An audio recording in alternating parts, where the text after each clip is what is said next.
Good morning and welcome. The Lord be with you. And also with you. So I am very excited about this morning. We had Paola and Davide, and they had a storytelling company called Raccontamiunastoria, which in Italian means tell me a story.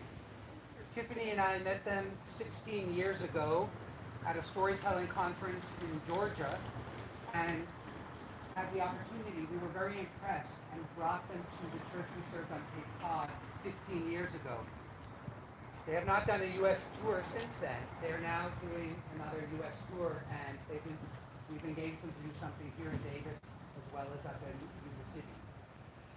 And I think, as most of you are aware, you're going to hear the story of Jesus through the lens of Simon Peter and Mary Magdalene. The opening scene, you're going to very quickly figure out, is the resurrection in a garden. And we have this beautiful garden. And I think Norm put it so beautifully when he just said to me, I was feeling a little apologetic for not giving you advance notice of dressing accordingly for being outside the opening 10 minutes. And he said, for the resurrection, a small price to pay for the resurrection. So, welcome to worship. We have an exciting morning. After worship, there will be, I think it'll be about an hour and a half. Then we'll be moving into a short fellowship time in the fellowship hall where you can greet Paula and Davide. And then we will be having our celebration for Katie and Ian in the whole house, probably about noon. So you will notice there's a small table with an offering plate if you have an offering for the church that you brought. It's in the back of the church.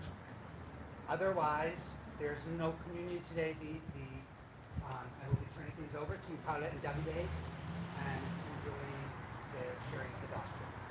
So, Paula, Davide, welcome.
When they took his body off the cross, Mary Magdalene did not even realize it because she was crying and crying, and all she could see were tears streaming down her eyes.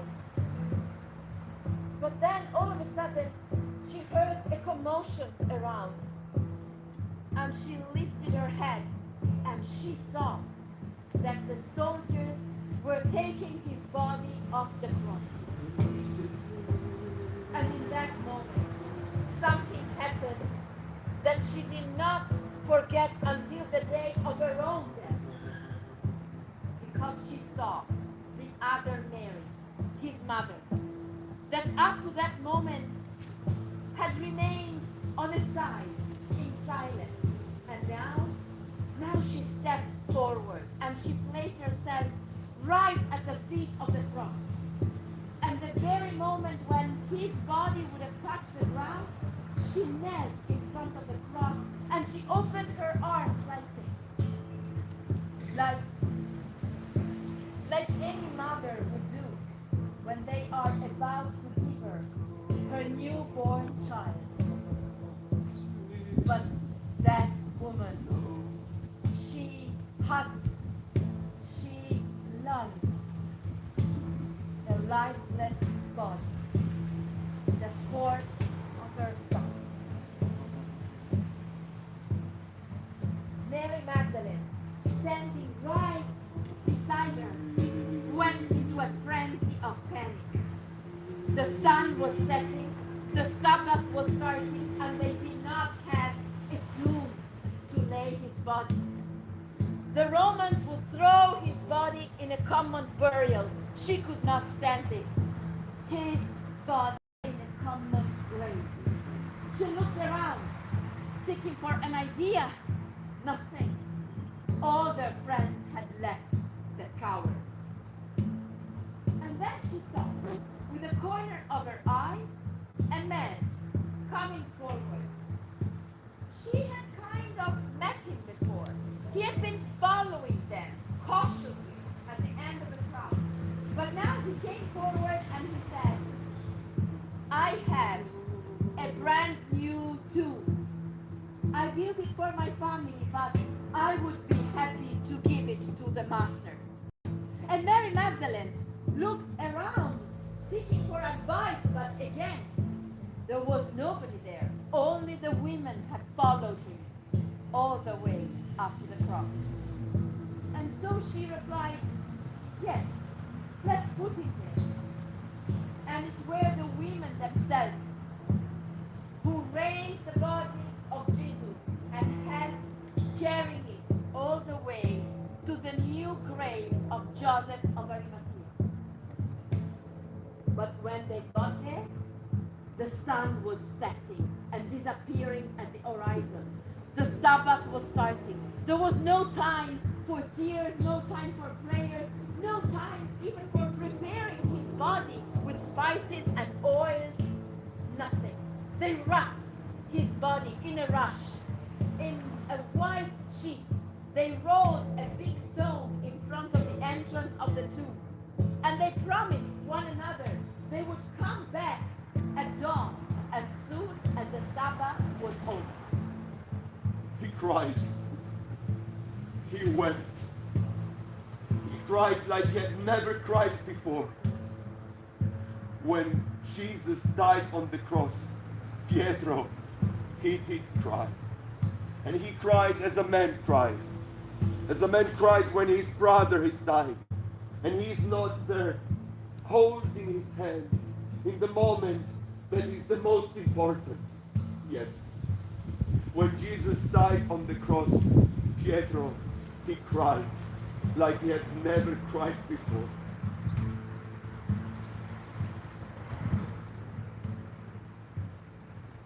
The women spent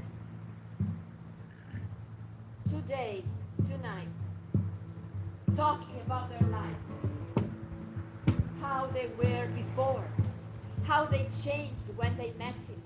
But nobody wanted to talk about the future, because none of them had ever even imagined the future without him. They did not eat, they did not sleep all that time. And at dawn on the 3rd day, the other women fell asleep out of exhaustion. But Mary Magdalene could not find peace. She wanted to be alone with him one last time. She wanted to bid farewell and say, well then, as you always said, see you in the next life. And so she gathered the spices and oils they had prepared for the burial, and she went out by herself when it was still dark. It's not a very safe road at night outside the gate of the city, but she didn't care. And she walked all the way to the walls of Jerusalem. And then she started to climb the hill. But when she reached halfway up, she thought, how thoughtless am I? Even when I get there before everyone else, who will remove the stone we placed in front of the entrance of the grave? I shall have to wait for the others anyway. But still, she kept climbing. At least she wanted to be close to him, alone. And when she reached the top of the hill, the sun was rising.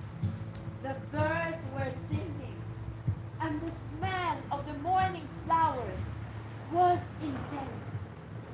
And Mary Magdalene thought, this garden is beautiful. This is a place fit for love, not for death. She moved with her hand the branch that was right in front of the entrance of the tomb. And immediately she noticed that somebody had rolled away the stone. She rushed inside, but it was all dark. And with her hands, she touched, searching the place where they laid his body. But her hands felt only stone. Meanwhile, her eyes got used to the darkness, but they confirmed what her hands were saying. His body was not there. They had stolen it, taken it. Mary ran outside and started running down the hill looking for him. Now, she had promised to herself to never speak again with their friends after what they have done, the cowards. They left him in the very last minute, all the men. But where could she go? They were the only people that could help. So she ran down the hill, seeking for their friends. Peter heard a violent knock at the door. 3 days had passed since Jesus left. 3 days. And even though guilt, rage, remorse were eating him, like worms eat a cold, guilt for what he had done were eating him. Fear, the fear that he might meet his same hand, was the strongest thing he had ever felt in his entire life. And that terrible, dark fear was increasing for him, day after day, hour after hour. After his death, they all together, they ran back to the tavern. They were so scared that they bolted the doors. But the second day, fear was even bigger. The fourth day, barred also the windows. But on the third day, fear was like a dark mist around him. And on the third day, Peter had given up thinking, and he had crawled on the ground. He had begun pulling his hair, beating his chest. And whilst he was at the ground, fear was filling each and every breath. This was when he heard that violent knock at the door. And he thought, there we go. These are the soldiers. They have come to arrest us. They shall kill us on the hill like him. Open the But then he heard. Open the door. He heard not the They have soldiers' taken his voices. body. They have stolen But he it. hears Open a the woman's door. voice. A woman Open the door. shouting It's like a fool, like urgent. knocking at Open the the door. door. As if she would He's not not be there out. anymore. She was screaming out loud, non c'è più. Pietro non c'è più. Hanno preso il suo corpo. L'hanno portato via, è sparito. He knew that woman. He knew her very well. And he had never liked her. What is she doing here? He thought. Has she come to make me feel guilty? Because I've not been brave enough to climb there and watch him die. And he shouted out loud, don't you think that I'm already haunted by what I've done, by all that had happened? Go away, Maria. Go away, woman. Leave me alone. But John came forward and took Peter and he shook him and said, what are you doing, Pietro? What are you doing, Peter? Don't you hear how she's screaming out loud? It's important, Pietro. We must open the door at that woman. Open the And door. in that moment, Pietro, They've taken his body. Pietro felt Open the door. as if he was coming out of that dark hole, of that terrible mist. And he looked John in the eyes, and he ran towards the door, and he opened the door, and he looked Maria directly in her eyes, and he said, let's go. And they together, they ran up on the hill, they ran to the tomb, and once in front of the tomb, Maria stopped outside, But Pietro, he went inside. And in the darkness of the tomb, he could see that indeed the tomb was empty. The woman was right. There was bandages on one side, the sheets on the other. That woman was right. They had stolen his body. He rushed back to town. And Mary after him. But after a few steps, she stopped and she thought, but what for? It's over anyway. And this is when she perceived a bush shaking on her left-hand side. And she stood there paralyzed. Of course, this is a trap. These are the soldiers.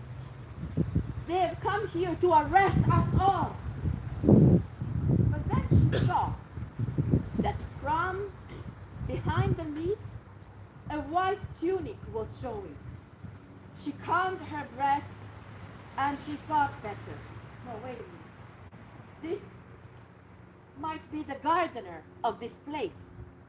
And if he is the gardener, surely he was here before dawn, and he must have seen who has taken the body. And so she rushed towards that man, and she invested him with a river of words. Sir, if you are the gardener of this place, you must tell me immediately who has taken the body of... But the man came forward and told her, Maria! As he always told her, as a joke. Maria, what do you want from me? Why are you looking at me like that? And she didn't even look at him in the face. But from the way he said, Maria, she knew it was him. And she started to hug him and to kiss him, to laugh and cry at the same time. But he told her, Maria, what are you doing here? Why are you not running to our friends? Why don't you go and tell them that you have seen me, that I am alive? But she wanted to reply, no, Jesus, I want to stay some time alone with you. I want to ask you many questions. I want to know. But instead she did what he was asking from her. She started running down the hill full of joy. And when she reached halfway down, she met her friends that were coming up to bury him. And she told them, I've seen him. He's risen. I've seen him with my eyes. With his very eyes, I promise. I've seen him. He's alive. I've seen him with his very eyes. I've seen him. He's risen. He's alive. I've seen him with my eyes. He's risen. He's alive. And all together down the hill, full of joy, to spread the good news to the entire world.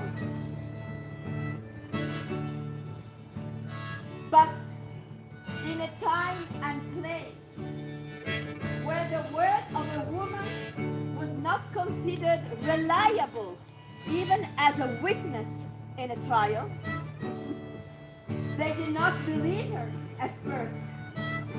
But she and her friends never gave up. And they kept all day of their lives to tell the same story. We have seen him. He's risen. He's alive.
the city in those days, we could hear these words and many other similars.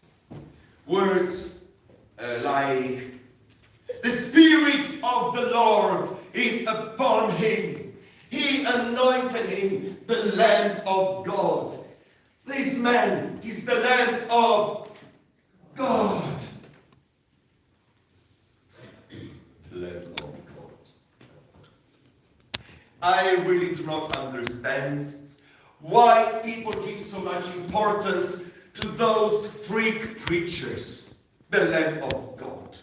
I'm just a fisherman. I don't like nicknames. To be honest, nicknames make me laugh. The Lamb of God. What an odd nickname. When the people talk about this Lamb of God, surely I knew that they were talking about a man. I mean, a man like me, like you, man. But they were talking about this Lamb of God so much that it was very hard for me to imagine, to picture a real man. I mean, a man in flesh and blood. Indeed, I began thinking that probably this Lamb of God could be, like one of those pagan gods. Like that one, half man and half horse. Maybe the Lamb of God would be half man and half lamb. Anyway, the talk about the Lamb of God reached the town of Capernaum and the shores of Galilee, that very big salted lake, so big that they call it sea. It was, yes, I remember, it was nearly summertime. The fishing had never been so poor. Our nets had never been so light. Therefore, me and my brother Andrea, we decided for a few days of rest. It was useless to go down on the lake if on the lake there was nothing to fish, nothing to catch. My brother Andrea, he decided to go to the fish market to inquire with the other fishermen and see whether everyone was in our same situation. Fair enough. I was quite tired. And I decided to take some time to stay at home, spending some time with my family, resting on my bed, staying with my wife, my children, and indeed, there I was, sleeping on my bed, when few days later, my brother Andrea, he came in like an arrow running, and he woke me up, and he said, "Brother, Simone, brother, I have found him, I have found it. I will wait for you at the boat. Make haste, hallelujah, Simone, brother, I have found him." And off he went, without saying anything else. Well, I thought, talking with the fisherman on the market, he had found probably the right spot for fishing, the right spot for the nets. Therefore, I collected everything we needed for a day out fishing. Something to eat, some bread, hard bread, some water to drink, some fruits, dry fruits, and of course my nets, fisherman. So I took the nets, and I put the nets on my shoulder, and I began walking towards the beach where I used to have my boat. And as I was approaching the beach, indeed I could see beside my boat my brother waiting for me as he promised. But there was another man with him, a stranger. I never met him before. And I tell you, I'm quite popular in the village. And I'm not one interested in asking many questions. Therefore, once I was there, I just said, "Buongiorno, good morning, and good morning to you, stranger." And I went on and I began loading my boat with nets. And as I was working, with the back of my eye, I could see that both my brother Andrea and the stranger were staring at me in silence. So I stopped working for a while, and I just turned towards them. And I said, so Andrea, brother, tell me something about your friend. Is he coming with us? Is he a fisherman? What's his name? You didn't even introduce him to me. And my brother Andrea says, you know, Simone, I didn't introduce him to you as this man is. The other man interrupted him by placing a hand on my brother's shoulder. And he took a step towards me. And another step.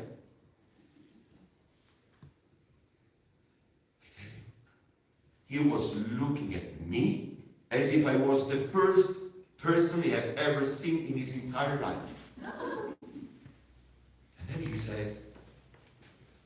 he said, tell me, man, why are you loading your boat with nets? And I thought, why am I loading my boat with nets? In a minute, I thought, there we go. My brother, for the nth time, had bumped into the wrong company. What do you think? Why am I loading my boat with nets? Because, look, I'm a fisherman. I am a fisherman, get it? So I'm loading my boat with nets because I want to go to fish. But by the way, I said to him, I don't want to waste my time. If you want to come with us, welcome on board. Join the crew, because we need an extra hand. So come with us. But the stranger said nothing. And he took another step with me. Another step towards me. Now, really, I was embarrassed. Because he was looking at me as if he was in love with me. And then he stretched out his hand. And he touched my right hand, this hand here. And he placed it on a stone that was beside me. And he squeezed it. And then he said, I know your name, fisherman. Your name is Simone, son of Jonah. But from now on, I will call you Peter, Pietro, a stone. And then he took my other hand and made me put the nets down. And then said, leave these nets. Follow me. I will make a fisherman, not a fisherman of fish, but a fisherman of men, of you. And I said, a fisherman of what? Of men. Are we going fishing people around? A fisherman of men. I began laughing. I was laughing so much that I was about in tears. I was laughing so much that my brother Andrea said, what are you laughing at, brother? Do not laugh. This man is the Lamb of God. I tell you, when he said the Lamb of God, I began laughing even louder. I was laughing so much that I had to hold my belly in my hands. I was laughing so much that now the stranger me, and I liked him. I'm happy and funny. What he said was just a joke. He was laughing with me. And as I like happy and funny people, I thought in that moment, looking at him, that we could be very good friends. This I thought. We could be very good friends. It was in a wheat field the first time. The first time I saw him, he was walking in a wheat field. I was coming from the other direction with my friends, and so our path crossed. To be honest, I haven't even noticed him. But my girlfriends, they started pointing at him, laughing and whispering. So I lifted my head and I saw him. And the first thing I thought was that he was very handsome. Indeed, the most handsome man I had ever seen. Till now, I couldn't tell you whether he was walking fast or slow, but there was something in his steps. that made me think, this is not the way humans usually thread this earth. I lifted a hand to greet him, but he did not as much as look at me. He went straight, passing in front of me. And I felt rejected. Why was he not greeting me? He was rejecting me without any cause, offending me. My girlfriends told me that night I tossed and turned in my bed and that I called him, although I didn't even know his name at the time. Then I did not see him again for several months. It was the end of the summer when I met him again. I was in our house, minding my business, when all of a sudden I saw him through the window. He had come to rest in our garden, of all places. He was sitting on a stone in the shade of a cypress tree. And again, I stared at him. He was beautiful, like one of those Greek statues that we have in Antioch or the cities of the north. Perfect. Each and every part of his body was in harmony with one another. And then, I do not know what got me. I went to my chest and I took out the best dress I owned, one made of Damascus silk. And then a pair of sandals, painted of gold, sandals that a Roman soldiers brought me from the capital city. And I wore them.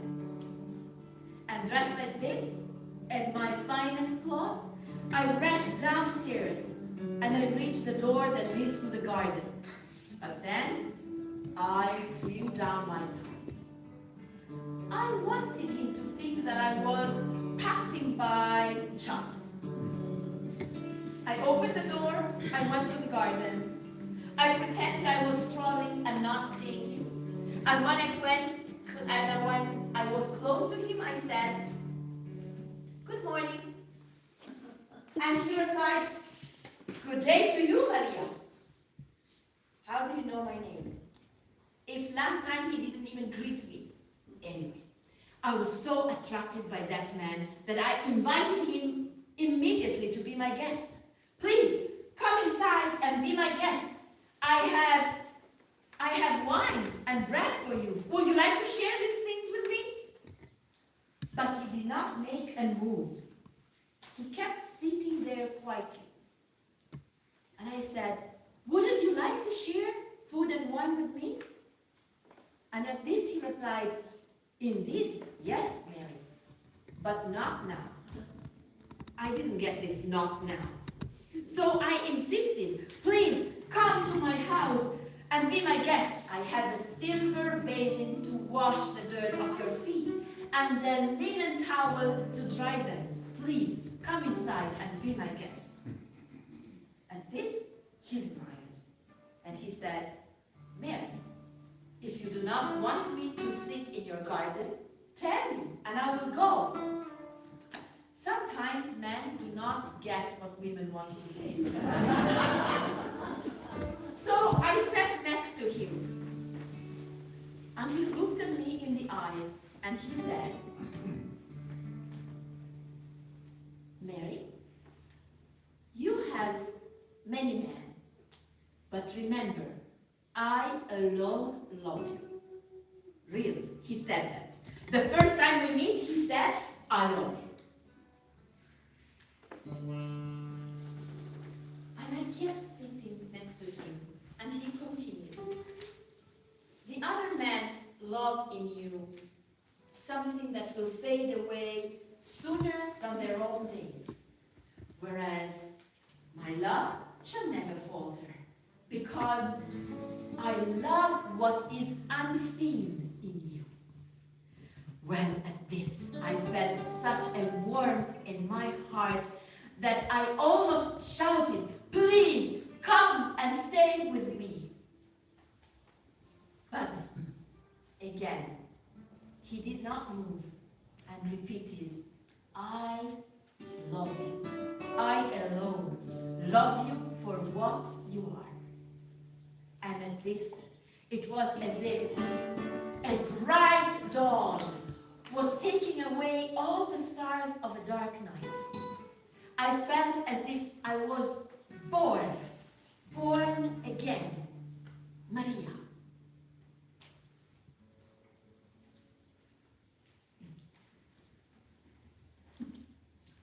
There is a great lake where Maria was born. And the city of Magdala, this was a very prosperous city. A prosperous city of the Roman Empire. Always filled with the talks of the merchants and the shouts of the fishermen, Magdala produces the finest and most famous sauce, fish sauce, that even the Emperor Augustus always wanted on his table. The garo. Very expensive. More expensive than gold. This is why Magdala was a rich and wealthy city. But to be born in such a city at the time, if you were a girl, and a clever, intelligent, smart girl like Mary, was a disgrace. Because while her brothers were given lessons, were taught to read and learn and math, Mary, nothing. The girls had to stay in the kitchen with their mothers and learn the wifely duties and just say their prayers, go to the well. But Mary felt there was something different, and she had learned quickly by herself, spying on her brother's classes, to write and read. And every time there was a gathering in her family or in the village, she always listened very carefully to what the adults were saying. She wanted to know and to understand something about truth. She was very intrigued by this concept, truth. And she came to realize an odd thing. All the women she met, all the women in her family, all the women in the village, they had two voices. Now, one was the voice that expressed itself in the social life. A kind voice, always measured, that said everything that the men liked to hear. But then, she perceived a second voice in all women she knew. A second voice that was out of tune, shouting sometimes, complaining. But nobody seemed to hear the second voice of women but her. And she wanted to ask her mother about the second voice of the women. But her mother died when she was only 9. And something in her father's eyes told her, really, it was not appropriate to ask that question. Her sisters got married, one after the other. And when Mary reached the age, her father started to introduce to her as well suitable matches. A rich merchant, a wealthy widower, sometimes even a politician or a soldier, people that could improve the family status through a marriage. But Mary felt it was not that her call. And she always tried not to be in the house when she knew a suitor would come and call. Or if she couldn't avoid, she was just plainly rude. But her father started to be very pressing. If she would not choose a suitor amongst the ones he was introducing to her, he would pick a good match for such a rebel girl like she was. The pressure became tighter and tighter. And Mary felt each and every day more nervous and less at ease. She tried to be out of the house as much as she could. And one day something happened. She went to visit one of her sisters who recently got married and had a baby. They spent all afternoon drinking herbal tea and gossiping about the village people. When she walked out of her sister's house, it was already dark. Sunset is very fast in that region, and she hadn't realized how late it was. She tightened her cloak around her shoulders. She knew her father would not be happy for her to walk alone in the streets at night. She decided to take a slightly longer route across the marketplace, because the market is safe. There is always somebody who fixes his table from the sale of the day or gets ready for the following. She would not be lonely. But that night, even the road that cut the marketplace was desert. She quickened her steps, and when she was almost at the turn of the road, she saw, in one corner, a group of young men that were chatting and drinking wine. She knew she should not stop. She knew her father would be furious, but still her second voice in her head told her, well, even if you stop for a second, nobody will know, and this is not a sin. So she looked at them for a moment, and one of them eyed her and said, hey, why don't you come and drink a glass of wine with us? She knew she should not answer. A good girl lowered her eyes and did not talk to male strangers. But her second voice told her, well, this is fun for once.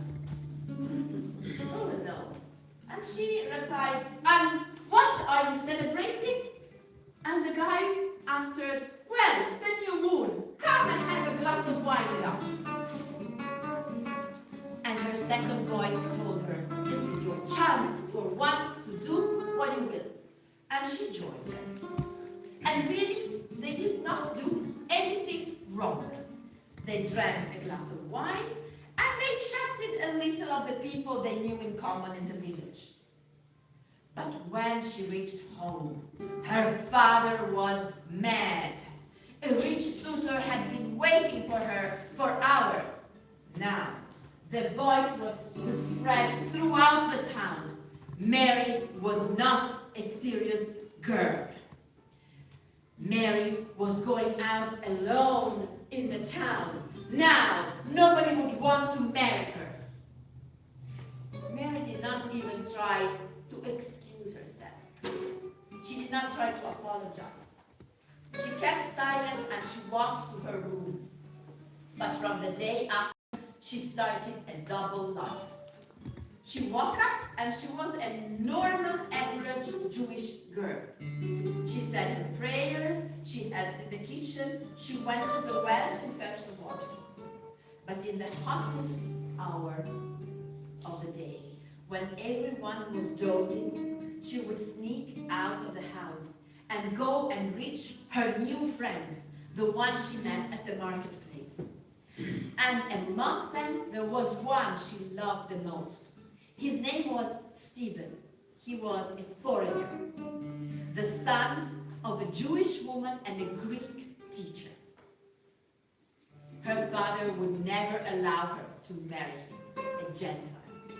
But still, she loved him because he was different, always kind, very well educated. He knew the poems in Greek, and he would recite them for her while they were strolling around the lake. And each and every day, he brought her small gifts. Maybe a sweet or a flower. She loved to spend time with him. But in her house, they started watching her even closer. And one day, her father, somebody told him where she was going, who she was dwelling with, and he locked her in a room and said she would never come out. And now something happened in her head. Her two voices started to talk in her head all the time, night and day, day and night. She could not distinguish her two voices anymore. And then she started to have issues with her sleep. She could not fall asleep in the night. Or if she did, she woke up terrified, her heart thudding in her breast, shivering with cold, even if it was hot summer. Sometimes she felt as if she could not even move her right arm. And the voices kept screaming in her head, even louder. She behaved strange. She gave weird answers also to her father. She could not stand people anymore. As before she loved gatherings and parties, now no. She kept herself in her rooms. She could only listen to her voices until one night she woke up for the nth time in the middle of the night. Her heart thudding, sweating cold, voices screaming in her head, and she had the clear, lucid sensation that had she stayed one moment longer in that house, she would be completely mad. She rushed downstairs. She opened the door, and in the darkness, she started to run. And she ran and ran and ran and ran in the night. She felt the stones cutting her feet. She felt the branches taking her clothes apart, and she heard in the distance the hooves of horses, the screams and shouts of soldiers, but she kept running and running. She wanted to put a distance between that house and her mind. She kept running and running alone, and she ran, and the voices exploding in her mind. She felt as if somebody was cutting her body in 7 pieces and scattering them bloody all around the street. Oh my God! These are the demons of hell that have come to fetch me!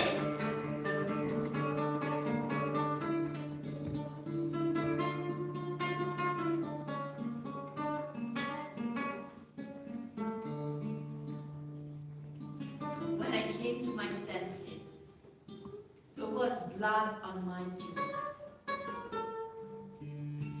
I was exhausted. I was hungry and thirsty. But I would never go back. I started wandering from village to village, seeking for a shelter for the night, begging for food. And now, people were looking at me very differently from when I was living with my wealthy family. The women changed the side of the road when I was approaching. Men spat on the ground. And then all of a sudden again, I felt those voices in my head, and I felt pain throughout my whole body as if somebody was cutting me into pieces. And after these fits, I would crumble on the ground like an empty bag, waiting to die. But even death changed side of the road when she saw me.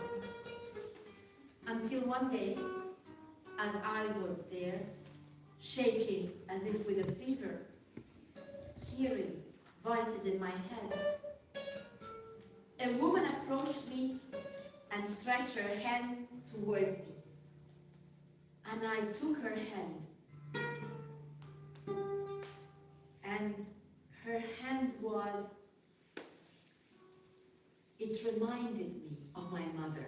And I had her hand, and she brought me to her house, a beautiful house, with lights from the windows, carpets on the walls, a table loaded with food. She gave me a new tunic. In the house, there were many other girls, all foreigners, very few local ones. And every evening, we threw great parties. And men from all over the empire attended. Merchants, politicians, sometimes even Roman soldiers joined our crowd. Our door was open to anyone with money. And we ate with them, we sang for them, we danced for them, and after, every one of us would go to a room with one of them. It's not the ideal life. It's not what you dream that you will do when you grow up. I don't think that any girl wishes to do that. But so many end up like that. Still, let me tell you, that was better than what I was coming from. Only those voices, sometimes they started screaming in my head again, pain all over my body as if somebody was cutting me into pieces. Otherwise, I could be almost happy. And then something happened again, that I met him in the wheat field, as I was telling you before. And then again, he came to rest in our garden. And I do not know why, but I put in my head that had I found him again, could I tell him my story? If he could only allow me to follow him, my life would change forever. My voices would leave me at peace.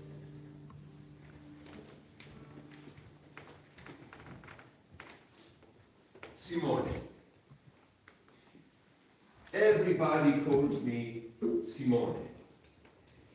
But he only used to call me Pietro, Peter.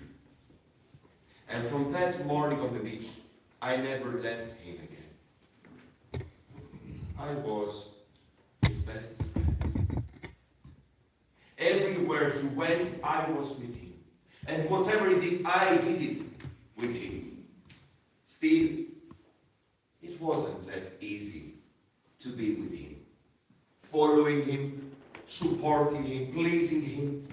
And many times I wondered, how come that such a peculiar man like him has chosen one like me to be his best friend? I mean, one like me, just a fisherman, just a man. Humble, suspicious, honest, but a bit of a liar sometimes. Brave, I would say, but also so frightful sometimes. I mean, I personally never stopped to be what I was, just a man. Whereas he, day after day, he looked more and more different. And I sometimes felt embarrassed to be beside him, because strange things were happening. I tell you, when we were walking on the street, people were turning to look at him. When he was talking, his voice was coming out of his mouth to caress and to touch each and every heart. And when he was opening his arms,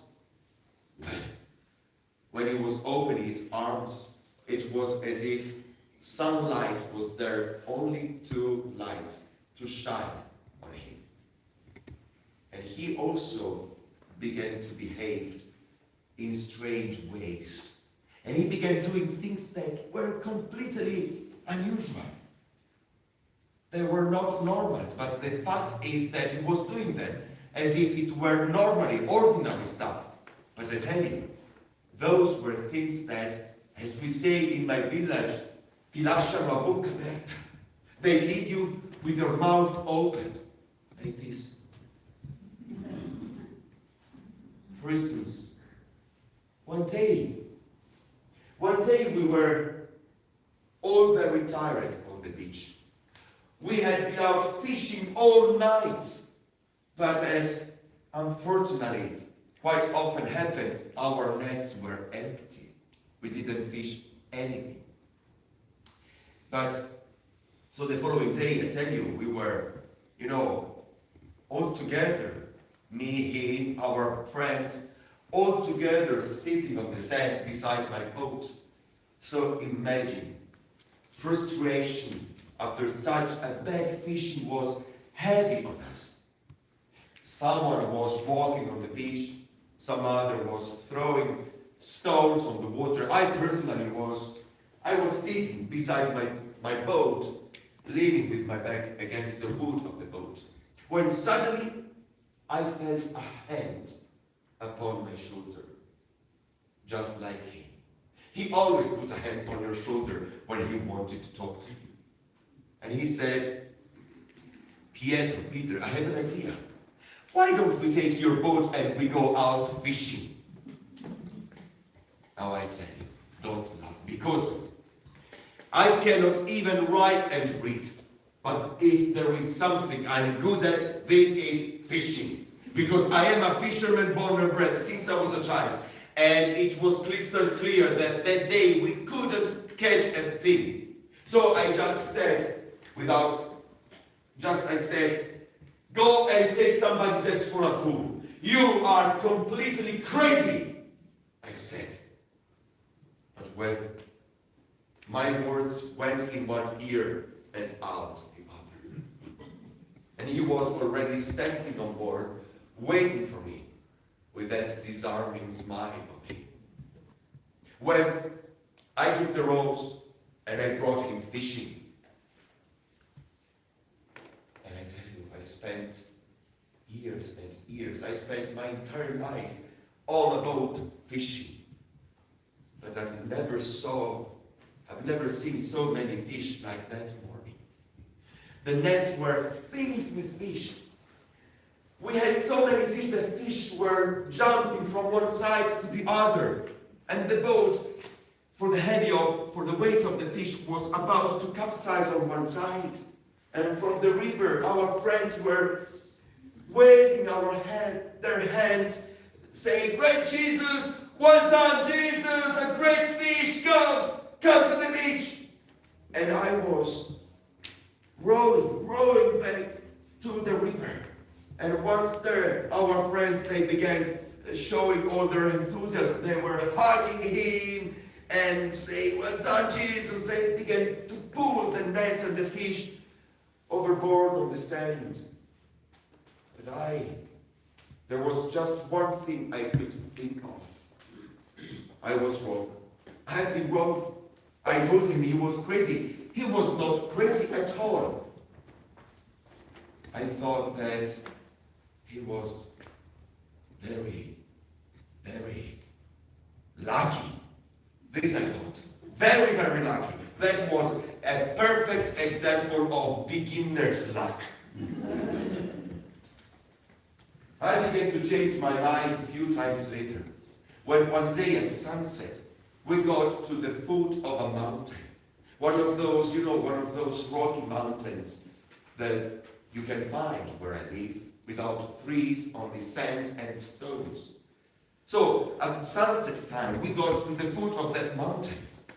And when I turned, I saw that a big crowd of people was following us. And when I say crowd, I mean it. Thousands of people, almost 5,000 people.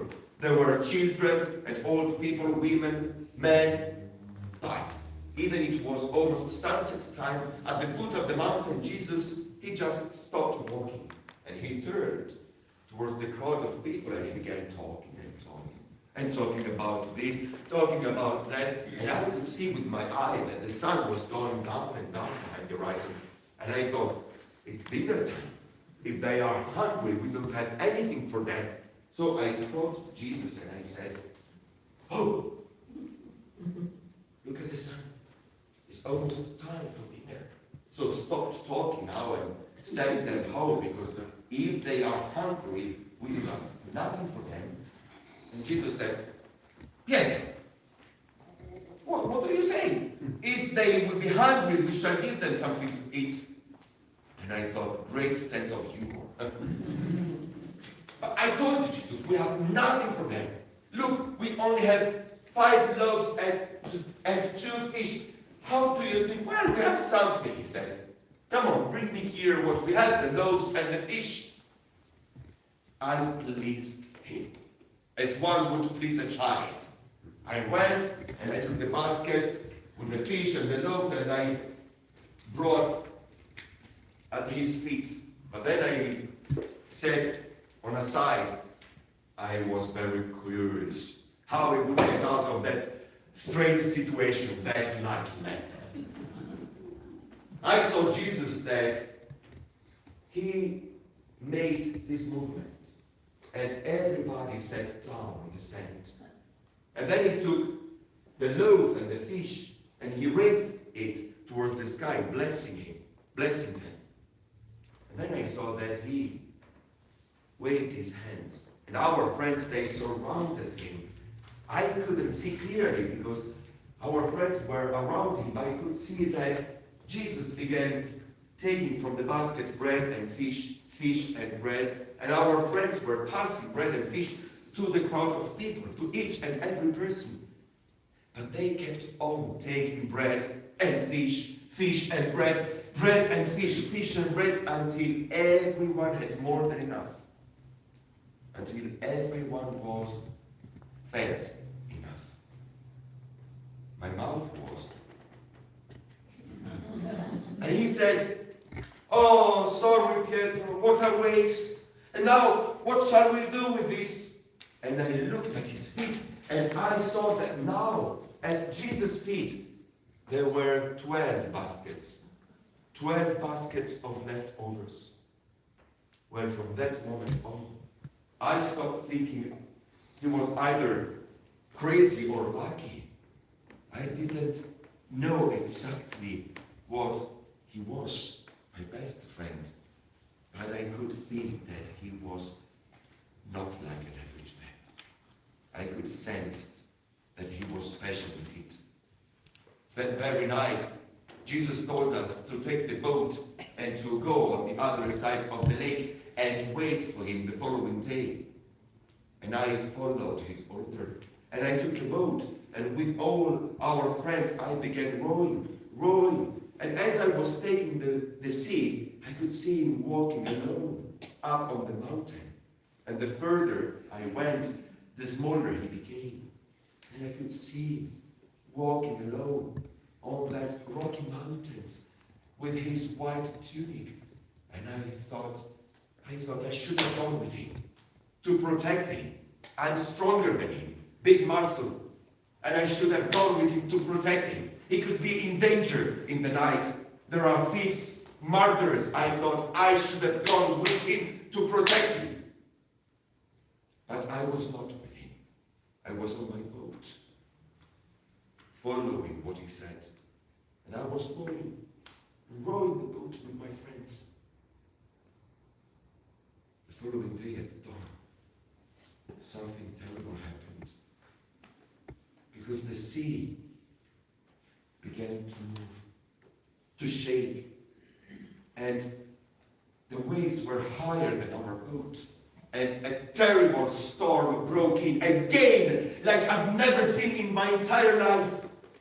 The water was nebulizing with the air, and we couldn't stand up. We had to keep our hands on the boat. The boat was about to roll and capsize from one moment to another. And suddenly, in the middle of this terrible storm, I saw him. I saw him walking on the surface of the water as if nothing was happening. I saw him walking towards us. And I closed my eyes, but when I opened it again, I saw him, and I thought, there we go, I'm dead. And I think all my brothers, all our friends, they could see him. They said, he's his ghost. Jesus is dead. There is his ghost. I didn't thought it was a ghost, but I mean, I could see him, as I told you, walking as if nothing was happening around, walking in the middle of the storm, in the middle of the waves, walking towards us.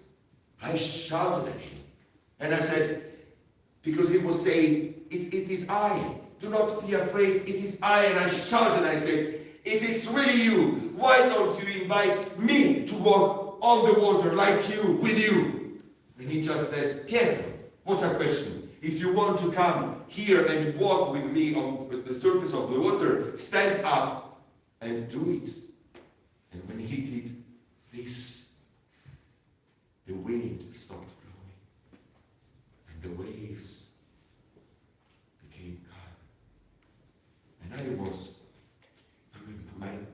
was so scared that my legs were shaking. But I stood up and he was saying, come on, come with me. And I just did this to test if the water could hold my weight. And it worked. So with courage, I took a step on the water, and behind me our friends, our brothers were looking at me. But I was walking on the surface of the water. In front of my eye, I could see Jesus inviting me to join him, and I was walking. I could even jump on the water, and I saw a big fish passing underneath my feet. I saw the tail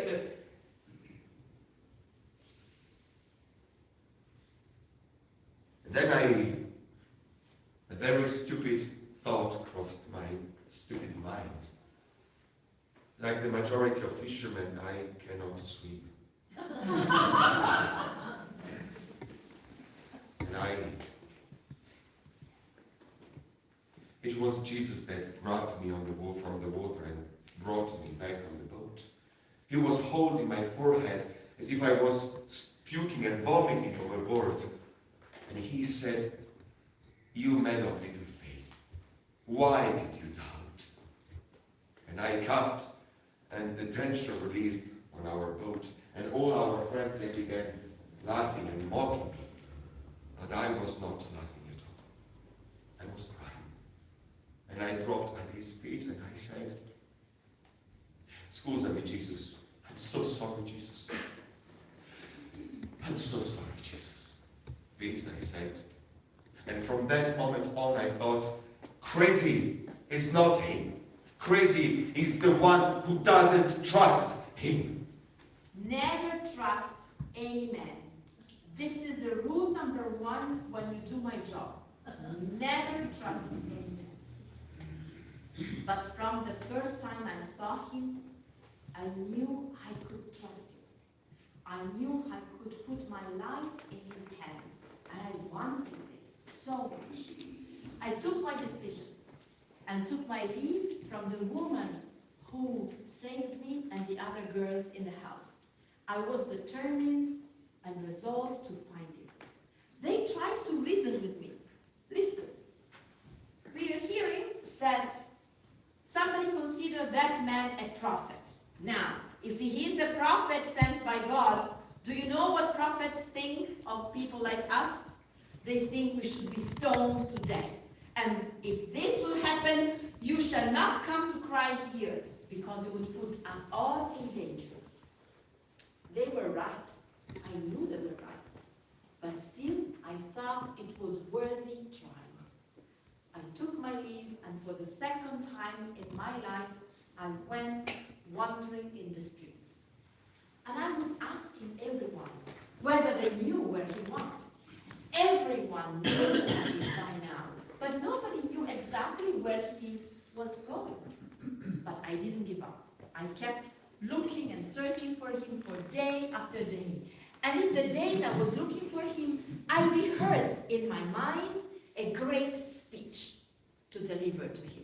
I would tell him all my life. I would explain why I wanted to follow him. I could not fail. And as time went by, the speech became more and more perfect, like an Roman orator. But nobody told me where he was, until one day, late afternoon, a man answered me. I know where he is. He will dine tonight in our village. And guess what? Tonight, he will dine in the house of a politician, an important man, a rich one. Quite a change from his usual bad conduct. Now, from that moment, it wasn't difficult to find him, because whenever he was in the village, a big crowd was following him and preceding him. And I followed the flow and found myself in front of the house of that Simon. He was a man of law, established in the community. And a big crowd had gathered already in front of his house.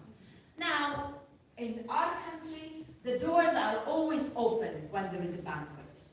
But nobody dared to enter house of such an important man without an explicit invitation.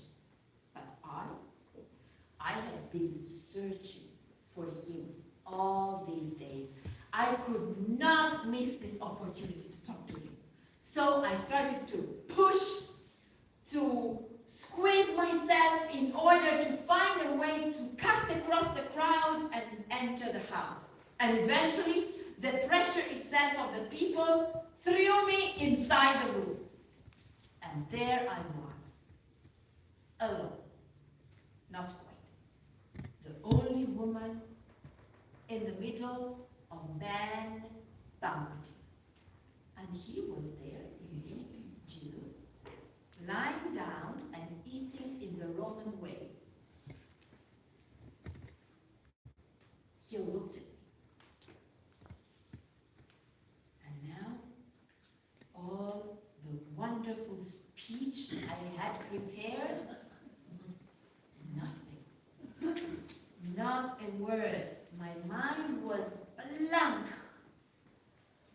And what is worse, I burst into tears out of tension and emotion, and I started to cry and cry like a fool, and all I could see was water streaming down my eyes.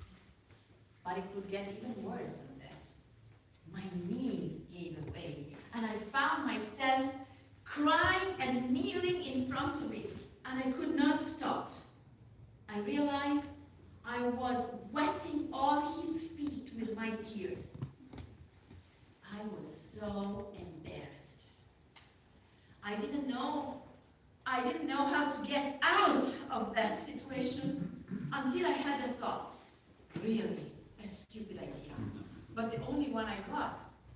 I took the pin from my hair up and I loosened my hair, and with it I started to dry his feet. And then his skin was so I started to kiss his feet until he made a move. And so I lifted my head and I saw that he was smiling at me. I took courage and I stood up. But when I stood up, I saw that everyone else in the room was staring at me, and they were not smiling.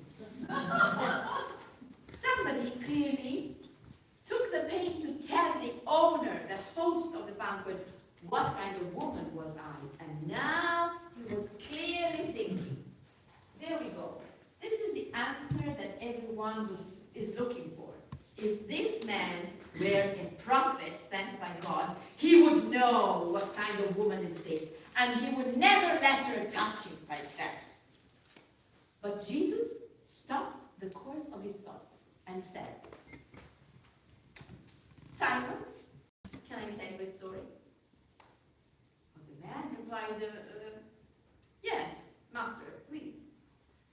And Jesus continued, once upon a time, there was a man that finding himself in need, asked to his friend if he could borrow 50 coins.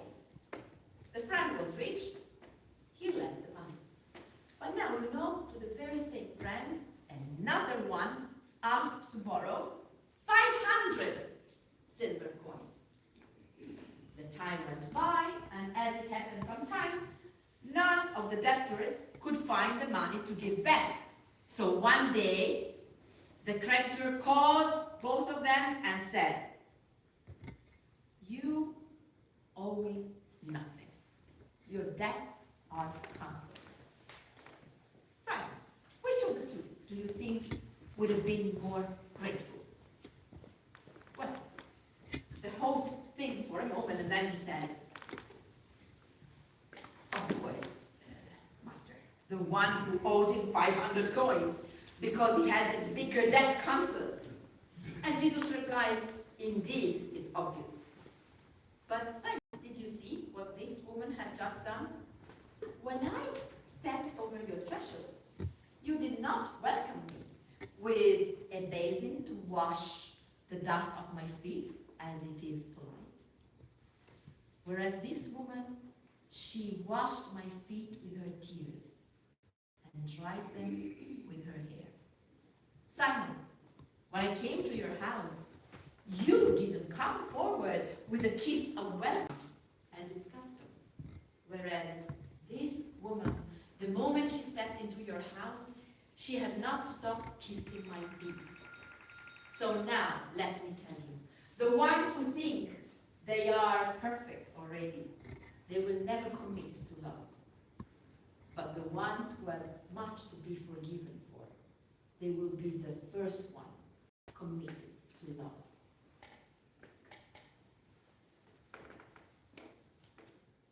There was an embarrassed silence. The silence when you hear the chairs creaking. Nobody dared to reply. But from that time, I never left him again. I never left him again. I was always with him. And every time I looked at his eyes, I was convinced to see the light of life in them. But recently, that light was vanished. It was gone. Jesus used to be cheerful most of the times. But recently, he went back calling us with our own names. He had always been calling us brothers, as really brothers we were from him. When he said brothers, it was not just a nickname. Really, we were brothers for him. But recently, he went back to call us with our own names. Even me. He went back to call me Simone, like everybody else. As if he wanted to put a distance between me and him. And he began doing very odd things, saying nonsense, posing nonsense questions. For instance, one day, as we were after breakfast walking on a path, and me and Jesus, we were a little bit far from the rest of the group, and Jesus grabbed my arm, and he just looked at me and said, Simone, listen to me. I have a question for you. Do you love me? Do you love me more than this? What a question. And I said, of course, Jesus, you are my best friend. You know that, I care for you. And he said, take care of my lamb. But he asked me again. I said, do you love me, Simone? Do you love me more than this? And I told him, I told you, Jesus, you know me. I am your friend. I really care for you. He said, feed my lamb. But he asked me again for the third time. But this time he asked, Simone, do you care for me? And I felt hurt because he was asking me for the third time the same question. And I said, you know everything, Jesus. And you know that I really care for you. He caressed my arm and said, I tell you, Simone, son of Jonah, when you were young, you dressed yourself and you go everywhere you wanted. But when you will be old, so you will stretch out your hands and someone will dress you and bring you where you don't want to go.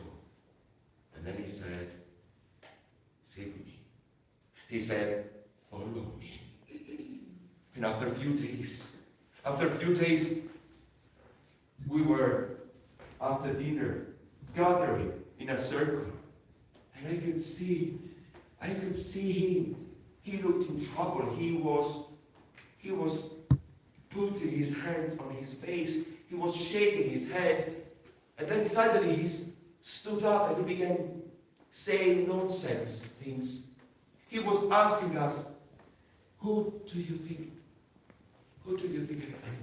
I am? Who do you think I am? He was asking us, who do you think I am? How could he dare asking us such a stupid question? We have left everything for him. Our families, our lands, our children, our job. We had left everything for him. And now he was asking us, who am I? Who am I? I stood up and I replied at his question. And I said, you forgot? I tell you who you are. You are Jesus, the Christ. You are the Son of the living God. He approved me. And he hugged me and said, well done. Yes, this is the right answer, Simone, son of John. I will give you his keys of heaven. He said, so I will give you the keys of heaven. But I was not able to understand the keys of what? As if heaven has a door. As if heaven is a key. It was as if he was talking another language, as if he was speaking another language. And he went back to sit. And he began saying very stupid things. And he began saying that it was clear to him. Now he had to go to Jerusalem. He had to suffer. Someone had to kill him. It was enough. I couldn't bear to listen to such stupid things. Therefore, I shouted at him and I said, stop teasing us, Jesus, now. Stop mocking us. Had to pay with my own life. I would anybody to harm you. And this I said with all my heart. But if previously he had a very sweet answer, now he was pointing at me.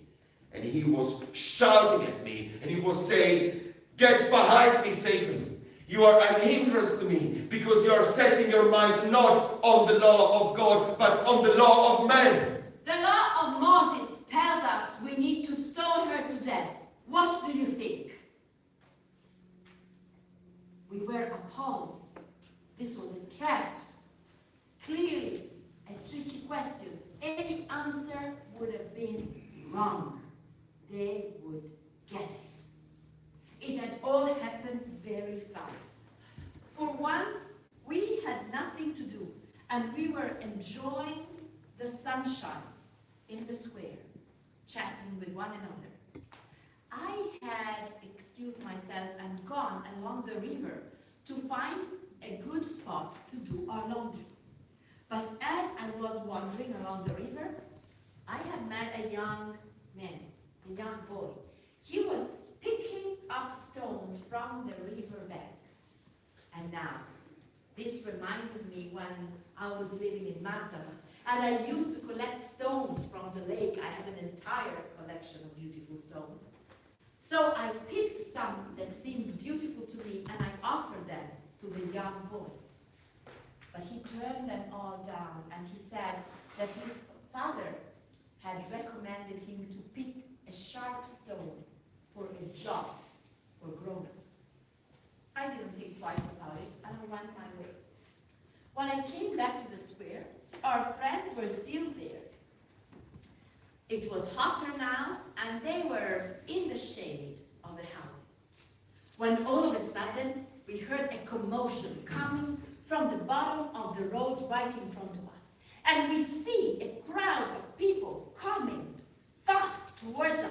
And in front of them, two big men, tall, muscular, and they were dragging in between a woman, so skinny and so small, she did not even touch the ground with her feet as they were dragging her. They threw her on the ground right in front of us, and they said, Master, this woman had been caught in flagrant adultery. We saw her with witnesses, her sleeping with her lover. Now, the law of Moses tells us clearly we should stone her to death. What do you think? What do you think? This was a tricky question. Any answer he had given would have been wrong and led him to death. Because had he said, well, if the law of Moses tells us to stone her, go ahead, he would have been a liar, contradicting everything he preached so far about love and forgiveness. And therefore, as a liar, worthy died. But if he had He would have gone against the law of Moses. He would have been a blaspheme and therefore twice worthy of execution. We did not know what to do. The woman, she was so scared that she was shaking all over, her face on the sand. The two big men to dig at her inside before they crushed her head with stones. Paralyzed. Only Jesus, he seemed like he couldn't care less. He seemed like he didn't even hear the question. He was stepping back and forth, and at one point he sat on the ground, picked a stick, and started writing on the sand. I stood behind him, and I can read and write. And I saw what he was writing, but it made no sense to me. And then he drew a line in the middle, and I noticed there were two columns of words. You know, like that game where you have two lists of words and you have to connect them by some criteria. So there was a list of names, and on the other column, a list of actions. Not very nice one. When people recognized their name in the first columns and they could connect their names with their own sins, they grew pale. At this, Jesus stood up and said, as if a joke, "Whoever is without sin, let him cast the first stone at this woman." They all turned their backs and went, starting from the elder ones. And in the end, I saw the young boy, the one I met at the riverbank, big wide eyes. He let his stone drop. At this, Jesus asked to the woman, "Where are they?" But she did not reply. She was still shaking. I think she didn't even listen. So Jesus knelt right next to her on the ground and asked, "Did anyone condemn you?" At this, the woman lifted her head and said, "No, Master." And Jesus answered, "Neither do I. Go in peace. Only try not to do it again." We thought that was a great victory when we saw all these priests, all these people of power turning their backs in defeat. We thought we had won. Well, we should have known better. Because when the powerful people are afraid, this is when the real danger starts. It was the day before the Passover. We were walking all together towards the tavern. We had asked the innkeeper to prepare a long table for us. A long table because we liked to eat sitting next to one another. Once in front of the tavern, I was the last of the row of the line. And I saw Jesus talking to the innkeeper. And indeed I saw after it that the slave of the tavern was coming out with the basin and the towel and the water to wash our feet. But I saw with his eyes, I saw that the slave was placing on the ground the water, the towel. And he entered back in the tavern. And I saw him, Jesus, taking the water, taking the towel, and kneeling in front of the first of our group before him. And he began washing his feet as if he was our slave. And Bartholomew, he was not saying anything to him, to stop him. And after him, I saw Jesus passing on the second one, John and Judah, and another one. And one after the other, Jesus was washing our feet as if he was our slave. I couldn't believe my eyes. Once I saw Jesus kneeling in front of my feet, I stepped backward and I said, no, don't do that. Don't do that! I shall wash your feet like your slave. But he said, calm down, Pietro. Calm down. I have to do it, because otherwise you cannot take part with me. And my strength abandoned me, and I couldn't reply. And I said, so do it.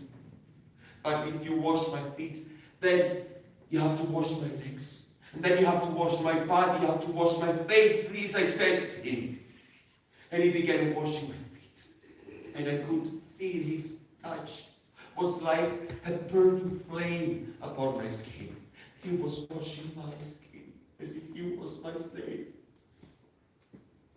And I could have never foreseen what he was about to happen that very night after dinner.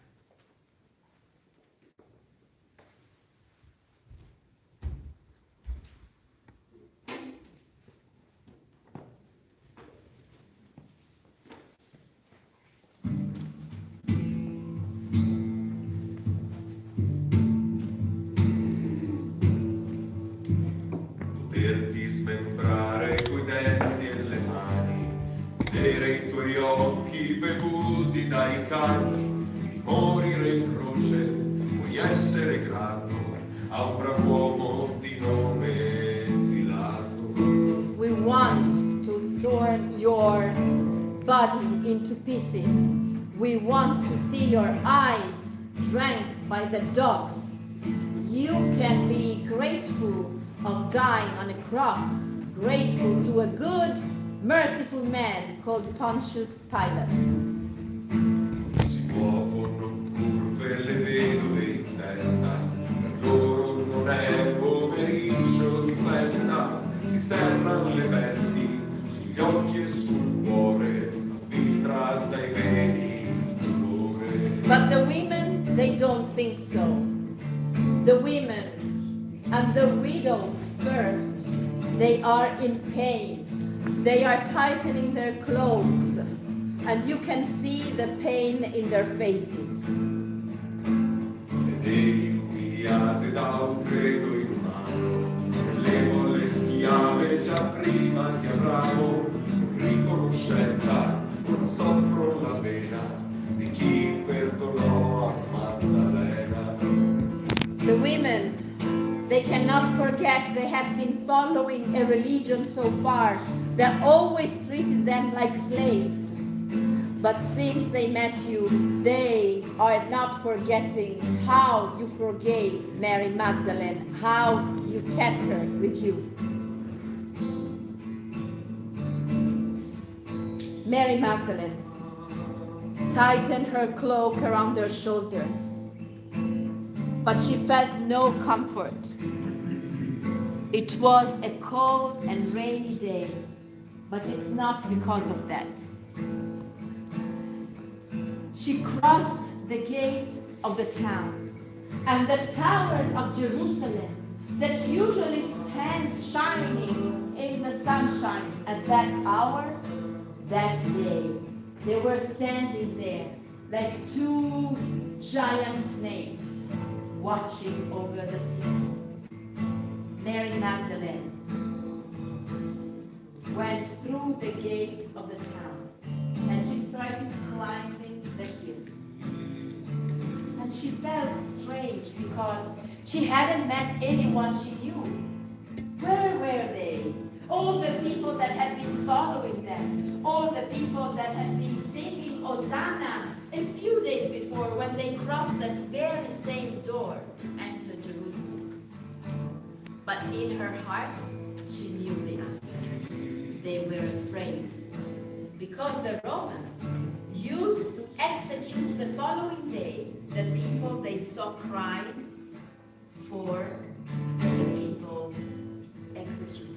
This is why they abandoned. They were afraid to be arrested the following day.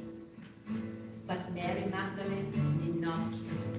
She wanted to be as close to him as possible.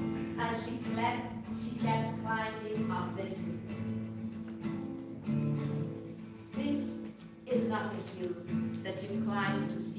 what on the other side, or to have a picnic on a holiday.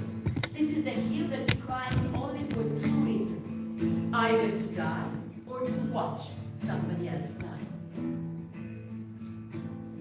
Her feet were slipping on the wet rocks, but she kept walking until she reached the top of the hill.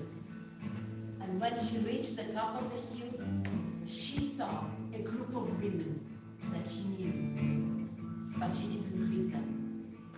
She walked past them and she noticed they were close to one another as if to give each other warmth or comfort.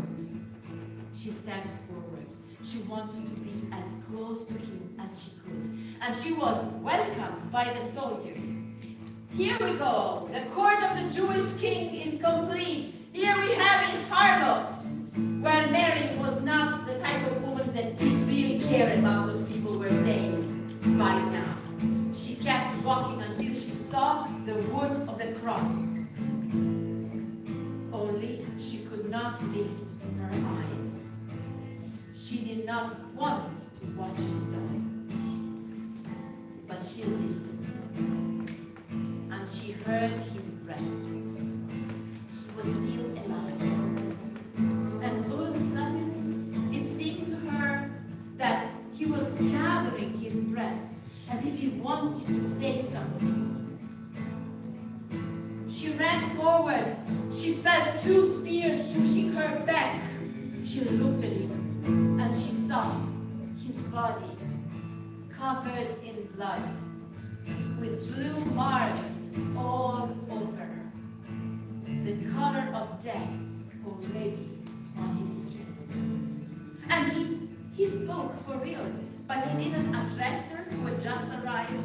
He didn't address the other women. He didn't speak to the soldiers who were crucifying him. He looked straight towards heaven and he said,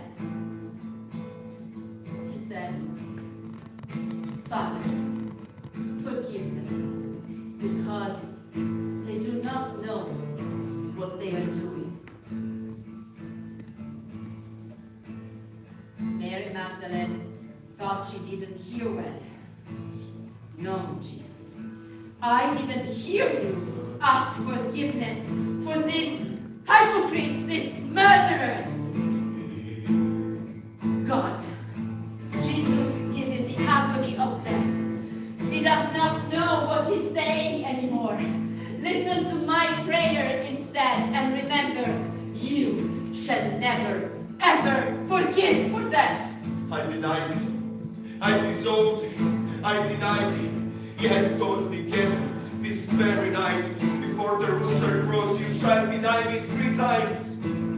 We were in the Garden of Gethsemane when they came to arrest him. Judah had betrayed him. It was an ocean of swords, shields, uniforms. There were soldiers everywhere. I tried to set him free. I took the sword and I cut that soldier's ears. But he, Jesus himself, stopped my arm. He said, no, Pietro, do not do this. Put your sword back in its place, for all who draw the sword shall die by the sword. They pushed me. I fell on the ground. I was following him at a distance. I was sure I could set him free.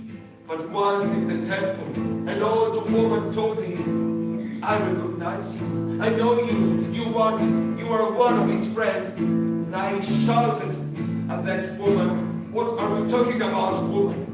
I never saw him in my life. I don't know him. I don't know him. And I said, I do not know him. My occhi le copre piangono altrove, non sono venuti a esibire un dolore che a via della croce ha proibito l'ingresso per chi ti ama come se stesso. I do not know how long I stayed with my head between my hands.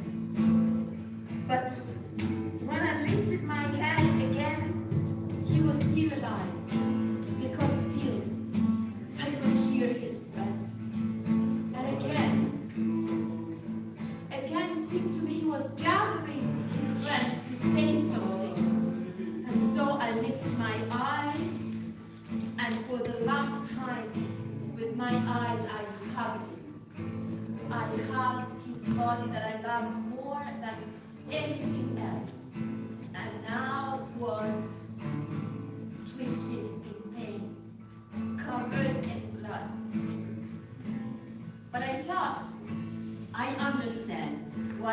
doing this to you, Jesus?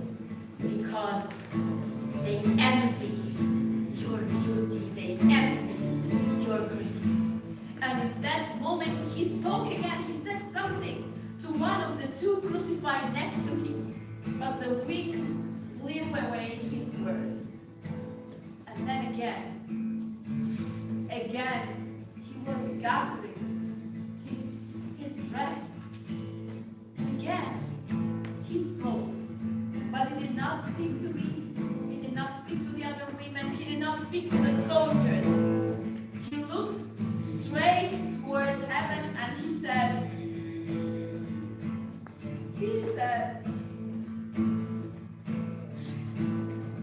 Father, why have you forsaken me? And now this I could not stand. Because if there was one thing I've never seen him do, that was lamenting, asking for help. And now he was in need for the first time, and I could do nothing for him. Nothing. They told me, yes, the woman is right. You are one of his friends. I said it once more. I told you, I don't know him. I don't know him. I do not know him. Se mineranno per mare e per terra, fra boschi e città, la tua buona novella. Ma questo domani non vede il migliore. Stasera è più forte il terrore. We will sow your good news by land and by sea. We will spread your news everywhere, but today, Jesus, the terror is stronger. I burst into tears. I started crying like a fool, like that day in Simon's house, and all I could see was water streaming down my eyes. Nessuno di loro ti grida un addio per essere scoperto cugino di Dio. Gli apostoli han chiuso le gole alla voce. Fratello, che sanguini in croce. None of us bid you farewell. None of us want to be associated with you. We are too afraid, brother, who are bleeding on a cross.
You're invited to the fellowship hall, and then we will be moving shortly after a few minutes over to the whole house room.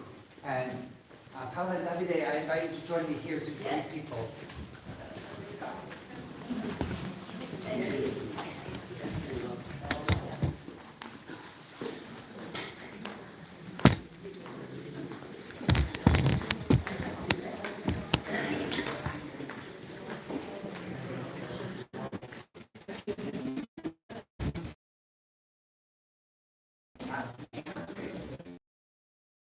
Careful.